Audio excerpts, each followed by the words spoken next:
I never make problems in my neighborhood, but I'm telling you, my neighbors have the most noisy dogs ever. Everyone's complained about them. I just live next door, so it's even worse for me. I can't get sleep, it's impacting my work, and nobody seems to want to do anything. Well, you know what? I've had it up to here, and I'm going to do something about it once and for all. I moved into my first residence about 4 months ago. I started college studying chemical engineering, a personal dream since I was beginning to see the subject in high school. And now that I can finally experience college life, I have a lot to say and do. It's my first time in the capital, and even if I'm somewhat inexperienced, at least I'm learning quickly, being able to find friends and places of interest to help me with college.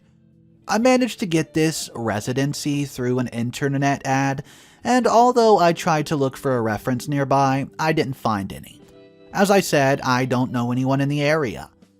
At the time, I came with my mother to check out the place and meet the owners, who were on a pilgrimage in Asia for a few years, so they decided to let the place go for a ridiculously low price.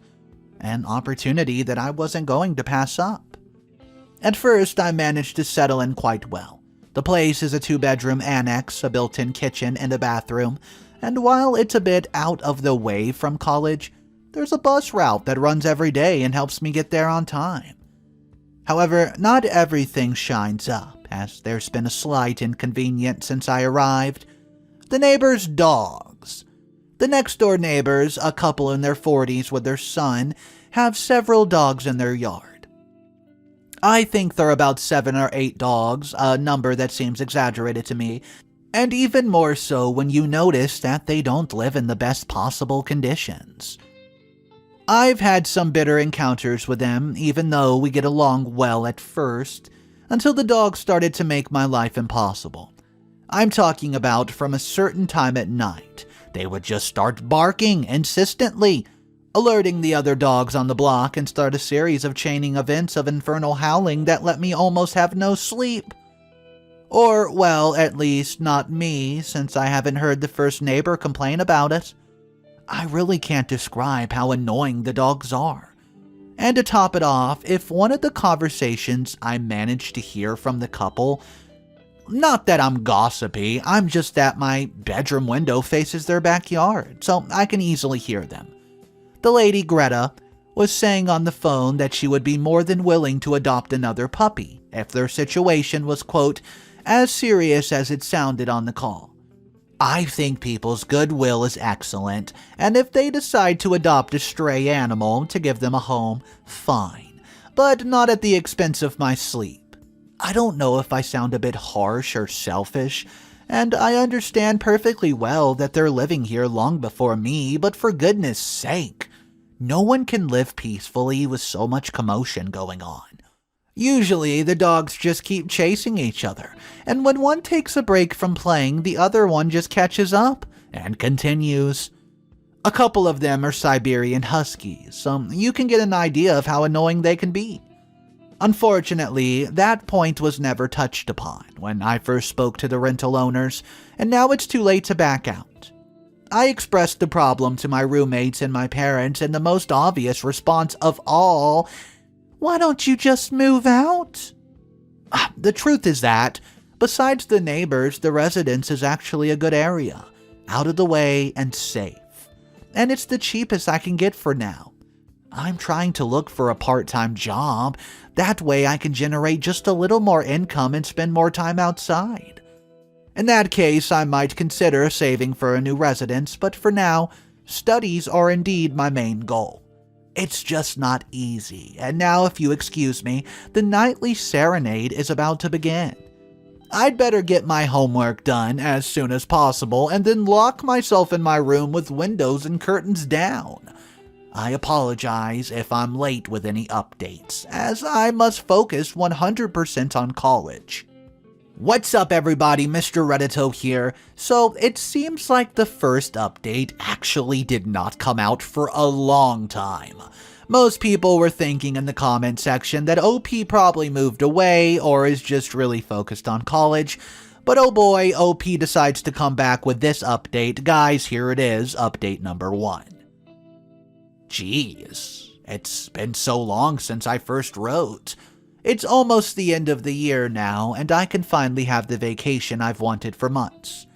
Long story short, I was able to do well in my subjects. Although it was a close call, it will sound rather silly, but the situation with my neighbor's dogs became absurdly annoying, to a level I never thought was possible. They bark every day, and the only time they don't do it is when I stay outside. There were times when I even asked my roommates to let me stay with them out of the blue, so I could finally get a night's sleep or two. Sometimes I would give the excuse of doing it to study or for some pending homework, when in reality I could just do my homework in an instant. Rereading what I wrote earlier, I laughed that I mentioned how they were considering bringing another dog into the litter. Well, since then, guys, not one, not two, 4 new dogs! That's added the annoyance, although there was a small inglorious moment when they seemed to calm down, as one of the new dogs, a nearly 2-ton Rottweiler, I reckon, came in more aggressive than the others. He got into fights with the other members of the family and even with the family's kids, Kenny. They had to keep him locked up while he adjusted to the family dynamics. He barked too much, but before long he was able to become tame, which is when they stopped the barking and let him out. Now having a stuffed dog in their ranks, when I walked by, the dog barks in an uproar, sometimes feeling like they're going to attack me. I know they won't because they surround people when they go to visit. Even the Rottweiler just keeps licking hands as I walk by. This has only generated more play between them, and it gets particularly annoying at night. But it wasn't all good for them. One of the dogs passed away. The one I liked the best, who was the most quiet. He was a Saint Bernard, the biggest dog they had. He was quiet and least playful. He also looked older, about 12 or 14 years old, and his coat was gray, and he almost always was just laying down. He was the spitting image of me, trying to sleep in such a chaotic environment. At one point, I tried to talk to them, telling them about the dogs, something I was very embarrassed about because it had been a long time since I moved in. I told them as subtly as I could about the noise. Wow, these dogs of yours sure make a lot of racket, I told them in a playful manner.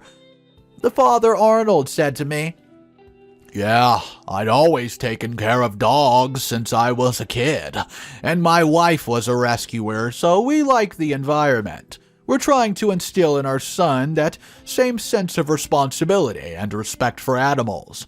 It can be noisy at times, but it's a sacrifice they're willing to take." A sacrifice they're willing to take? Tell me, how can I make these people understand that they disturb other people's peace, not just their own sacrifice? They're already used to the scandal, so they have no problem with it. A while ago, I decided to talk to the other neighbors in the area, at least a couple of them, and I asked them about the dog's rowdiness. They told me that they were used to it and that many people have already tried to do something, but nothing happened. There was even someone who tried to sue them, but they claimed that they were a certified animal shelter and that they had all the papers to confirm it. Well, they had already foreseen this kind of scenario, so they had all the necessary permits to be considered a shelter. This diminished my excitement for this area, and I've been on the verge of a nervous breakdown because of the noise. Regarding the part-time job, well, I've tried one a long time ago in a shoe store, but I was checking out very late from there. Who needs a pair of shoes at midnight? And although it was good in short term that I was there, I wasn't discouraged to leave as the pay wasn't entirely good. So I could not fully support myself for a new residence, which is still my biggest goal. Everything seems to be complicated now, and now I'm afraid to go back to that place, as it would be going back to hell. Because there's at least 11 Cerebruses at that house. Update number 2. Hey, I'm sorry I stopped writing a while ago. It's just that it's hard to have a clear moment of mind when you're at the verge of madness. Many will say I'm exaggerating, but right now I'm writing from a college friend's house. And I had to stay here because I feel that if I go back to my place, the dogs will make me their dinner. If you're wondering why, oh, it's nothing. It's just that the neighbors found out I almost secretly sued them. Apparently, people are passing me down. They don't care about me being anonymous and just throwing my name down the drain. Because thanks to that, they have a war on me. Come to think of it, I still haven't told you what happened, but that's because I haven't had a head for anything. So, a few weeks ago, when I was in the middle of a meeting with my group of friends from college, the subject of my neighbor's dog came up again. My friends got annoyed because I always bring it up, and I admit that even I would get fed up with all the blah blah blah. And they asked me why I haven't filed an anonymous complaint with the police. I told them that it's been tried before by other people, but one of them told me that his father was a friend of I don't know who in the mayor's office, and that they could do a more thorough investigation into the matter if it was really that big of an issue. They say my eyes sparkled when I heard about that, because I thought that they would be at least hope. So I made the calls and contacted the offices I had to contact, always giving my references as an anonymous person so as not to raise suspicion. I'm not a conflictive person, really, but at that point I didn't really care about anything. I went through the whole procedure, and I don't know at what point along the way my name was leaked to the neighbors. I knew it was one day when I was returning to the residence, noticing how little Kenny looked at me with a look of hatred, and went back outside of the house all of a sudden. After a while, there was a knock at the door. It was Miss Greta. She was in her house coat, with the rolls still on her head. "Excuse me, young man. Were you the one who sent the police to our house?" I didn't know how to react.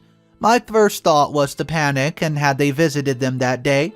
And worst yet, did they tell them it was me?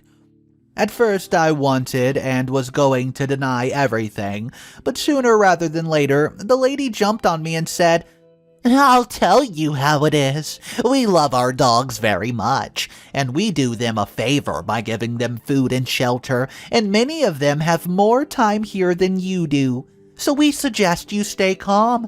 We wouldn't want any enemies at this time, and we don't recommend you have us as an enemy." Ladies and gentlemen, that was my first serious threat, and I didn't know how to feel. I just know that my body was shaking, and when the lady turned and walked away, I had the desire to go back to my house and never come back out. I panicked and stayed in the living room for a long while, trying to explain everything in my mind. The whole plan fell apart, and I felt it was for the best. The next few days were indeed quiet, in the sense of the neighbors that didn't come to visit me, as the dogs were definitely not quiet. They kept barking every morning and evening, but I couldn't help but feel that the neighbors knew about my plan, as every time I walked by the front of their house, they were outside. They pretended no one was around. On one occasion, I tried to say hello to Mr. Arnold, but he gave me the silent treatment. Maybe I didn't make any new enemies, but I did make them get the idea. And to top it off, the supposed shelter that they ran managed to adopt a couple of new dogs, increasing the pack to 13. I don't know what to do, and this has affected my grades a lot because there are times when I'm in the middle of class, and there's a serious sound, and that's enough to set me off, generating a headache and even a stomach ache. I've even walked out of class before, because I don't feel comfortable in video presentations that have a very loud volume. It should be noted that I didn't do well in the evaluation of the subject for the same reason. I'm in talks to move into a classmate's residence, and it seems that a girl is about to move out of her home. I pray every day that she will hurry up, as I don't want to be there anymore. Update number 3. I will use this medium just to express my truth. Well, without filters, without any lies, so that it will be recorded that it was not indeed me who committed such an atrocity. A week ago, an event occurred that shocked the entire community and has had me in the eyes of the hurricane ever since. Someone yet to be identified had the idea of poisoning several of my neighbor's animals. Something out of a horror movie. However, I repeat, it was not me who did it, and I will give you my side of the story, which I've already told thousands of times to several people in the very gray week that's passed. On Wednesday, a friend came to my residence because we were going to study for an exam that we've not had till the next day. Because of the fuss about the dogs, he suggested that we go to his residence, the same one I mentioned where a girl was about to move from. So we went, and where we could be quiet until the next day. I noticed how I left at 4 o'clock in the afternoon and did not return until noon the next day. I took all my necessary things to sleep there, and that was it. I do my exam relaxed, and when I return to my residence, I find a bunch of people outside my neighbor's house, whispering and commenting on something. Someone can't help but point me out for arriving at home, with Mr. Arnold rushing towards me in a rage. He told me 1,000 things from, "You'll pay for every one of our pets. I'll poison your food next." You will know how I felt at that moment. Confused, disoriented, and overwhelmed by everything going on around me. I felt like I'm in a whirlwind of madness, and I was being blamed for something I never had anything to do with. Everyone around was pointing at me, and they wouldn't let me in the house for quite a while. Even the police came to ask several questions, and I remember my neighbor saying from a distance, and I quote, "It was our neighbor. That boy poisoned those dogs because he was always resentful of them having animals." Well, guys, I'll be honest with you, that made me really mad. I told them it wasn't me because I'd stayed at someone else's house that night before. I had nothing to do with it. But let me tell you, that just set off red flags for the police, who believed right off the bat that I've done it and I was trying to give them an alibi. I had those suspicions confirmed during our first of several interviews, and it's quite uncomfortable because the rumor has spread even at the university. It also appeared in the local newspaper, telling about the tragedy and pointing out how, and I quote, "one of the main suspects is one of the neighbors in the area, leaving me looking very bad in the whole scandal." I was advised to stay elsewhere in the meantime, as I received some rather, curious presents, such as rocks in my window. It was a good thing I was in class while that happened, otherwise I could have been hurt. When I told my parents, they were very supportive to the point of telling me to go back home, and when they would work out another residence, but going back and forth for classes was going to be very difficult and the expenses would be very high. Despite everything that's happened in a single week, I have had to cope with it all. And you know what the most horrible thing of it all is? That during the first time I was able to sleep in my residence, I slept most comfortably, having my first peaceful night in a long time. I was able to feel as if the place was truly mine, and not somebody else's. That night, while I was scrolling, I came across a post talking about killing dogs. The comment box was discussing the matter and blamed the malicious neighbor for perpetrating the crime. There was even one comment that claimed to have seen me do the deed, backed up by another, and it was no other than the neighbor's son. That's right, they let little Kenny, who's 9 years old, get on the comment on social media. There he expressed with many misspellings that he had even heard me mention how I was going to do this to his beloved doggies.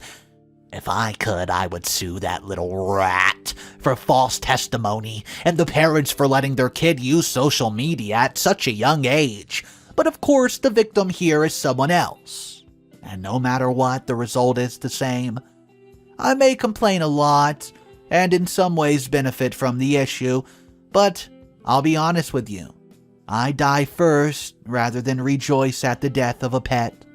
I even had my own dog when I was little Doopy, whom I remember very fondly. I hope that real culprit's soon behind bars. Then at least they can leave me the heck alone. Update number 4.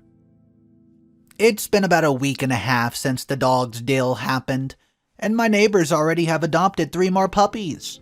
I can tell my luck can't last too long.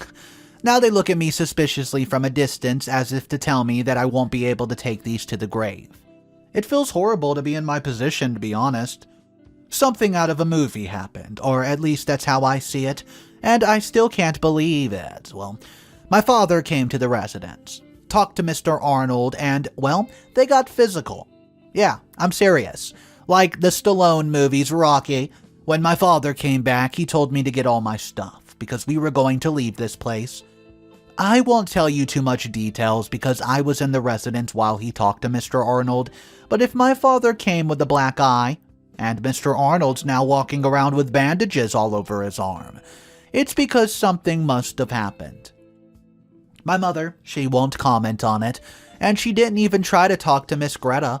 She just told me she would find another place for me to stay. So yeah, it's been a hectic, crazy week.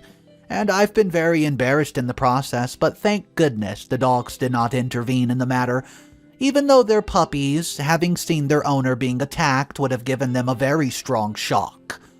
I spoke to a neighbor in the area, one I spoke to some time ago, and now that I remember, I told you that I've been told about Arnold and Greta turning their house into a, quote, animal shelter. Well, it was the same neighbor who told me.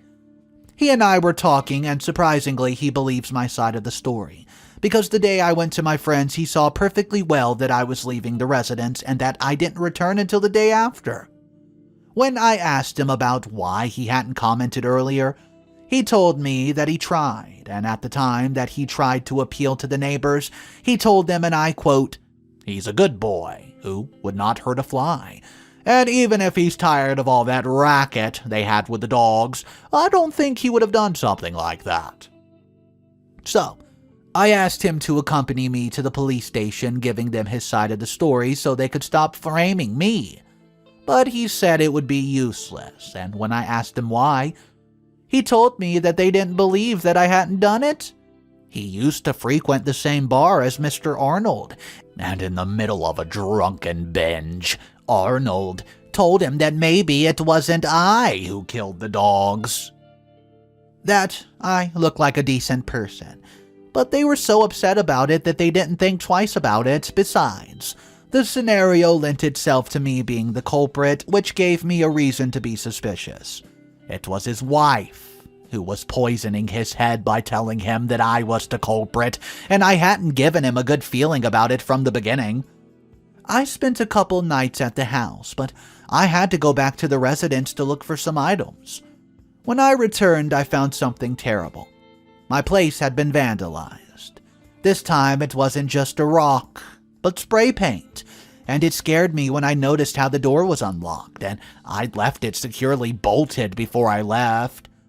When I arrived, I noticed how my things were out of the bags, scattered on the floor, and I thanked them that I hadn't left the laptop that I had and just some sheets and a small kitchen tools, because otherwise things would have escalated.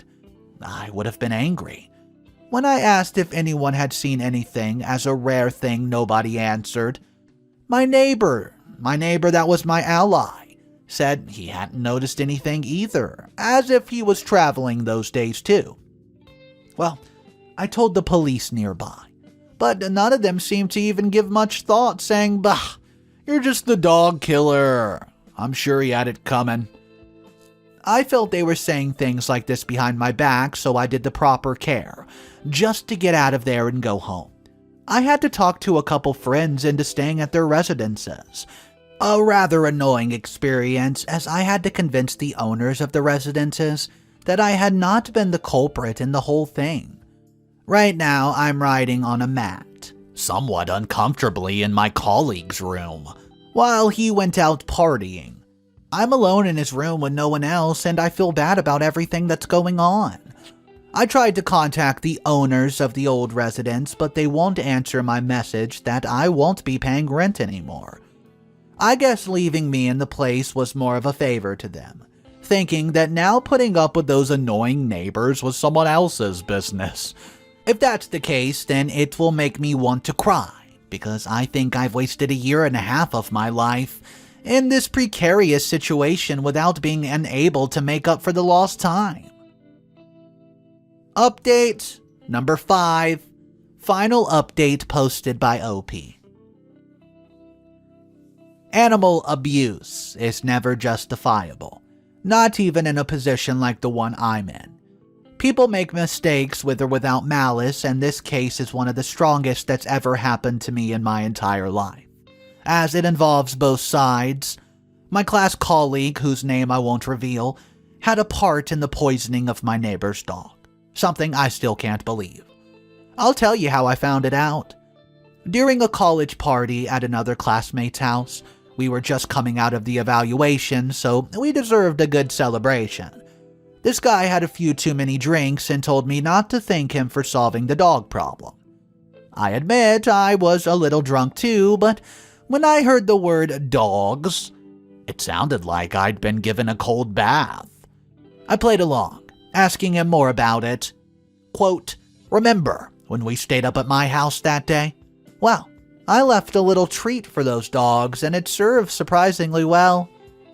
Then I learned what really happened. While I was bathing before leaving, the guy passed through the windows some little cleaning pellets that you throw in the washing machine to cinch your clothing.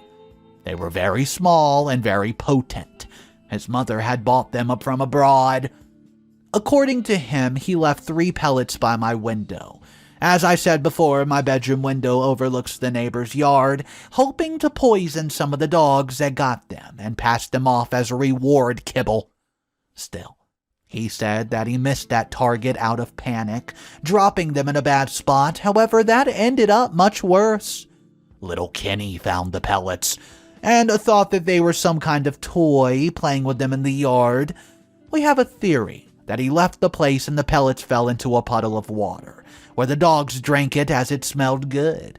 And not only that, but other animals were also affected, as they found some dead birds in the vicinity of the place.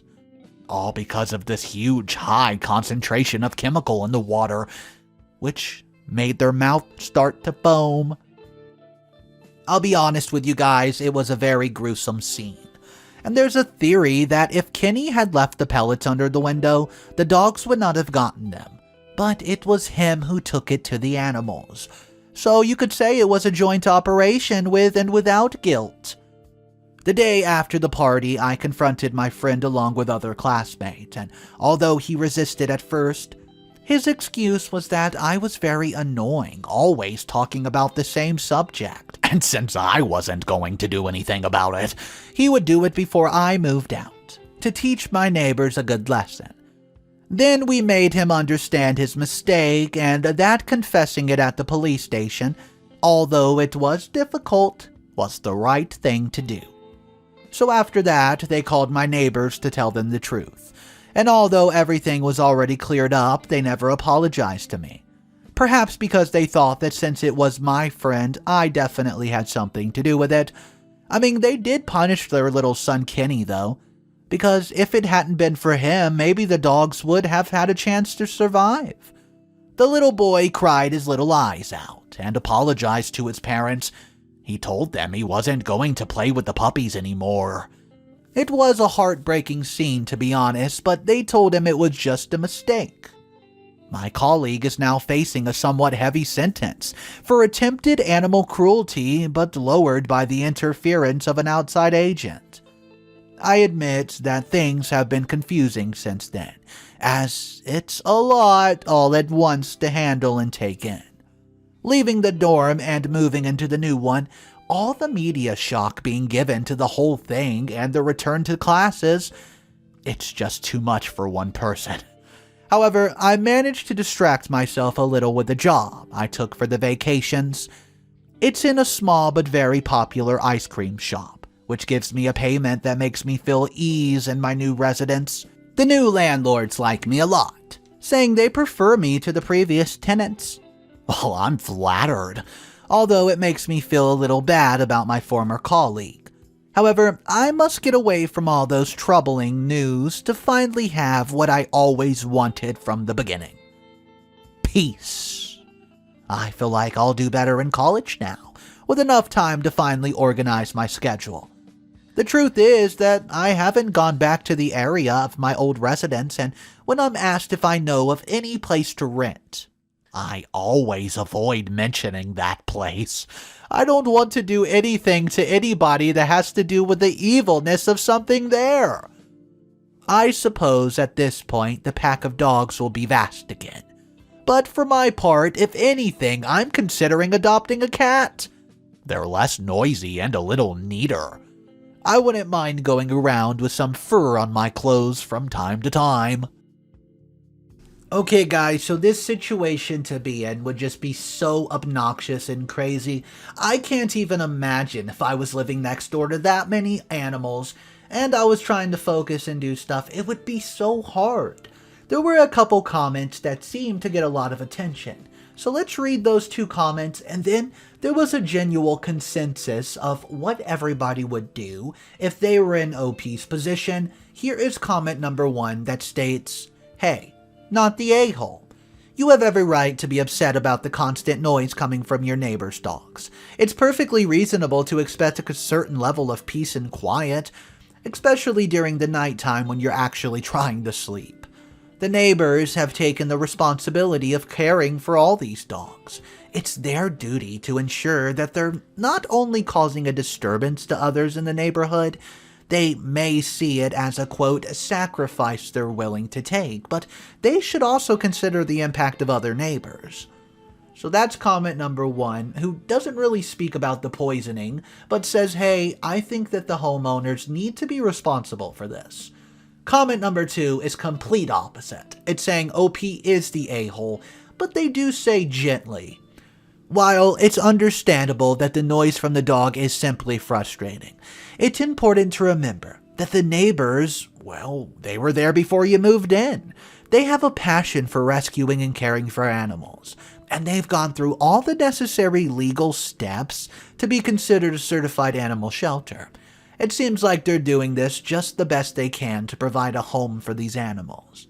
And yeah, it's not ideal for you. It's a cause that they genuinely care about.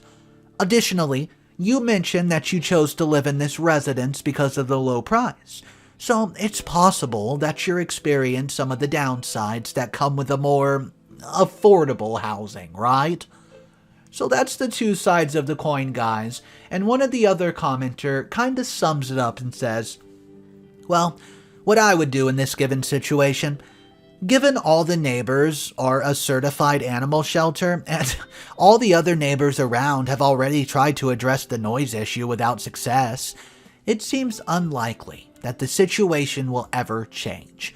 I would focus on finding ways to minimize the noise in your living space, such as investing in noise-canceling headphones, using white noise machines, or soundproofing a bedroom. Additionally, I would continue searching for a part-time job or other ways to increase income, so eventually you can do like you wanted to and move to a new residence with a more peaceful environment. So guys, knowing those two comments, what would you do in this situation? Drop your thoughts down below. Thank you for joining me on today's story. If you're new to the channel, my name's Mr. Reddito. I release stories every single day. So come stop on by, see what story we're talking about, and I will see you there. Have a great day.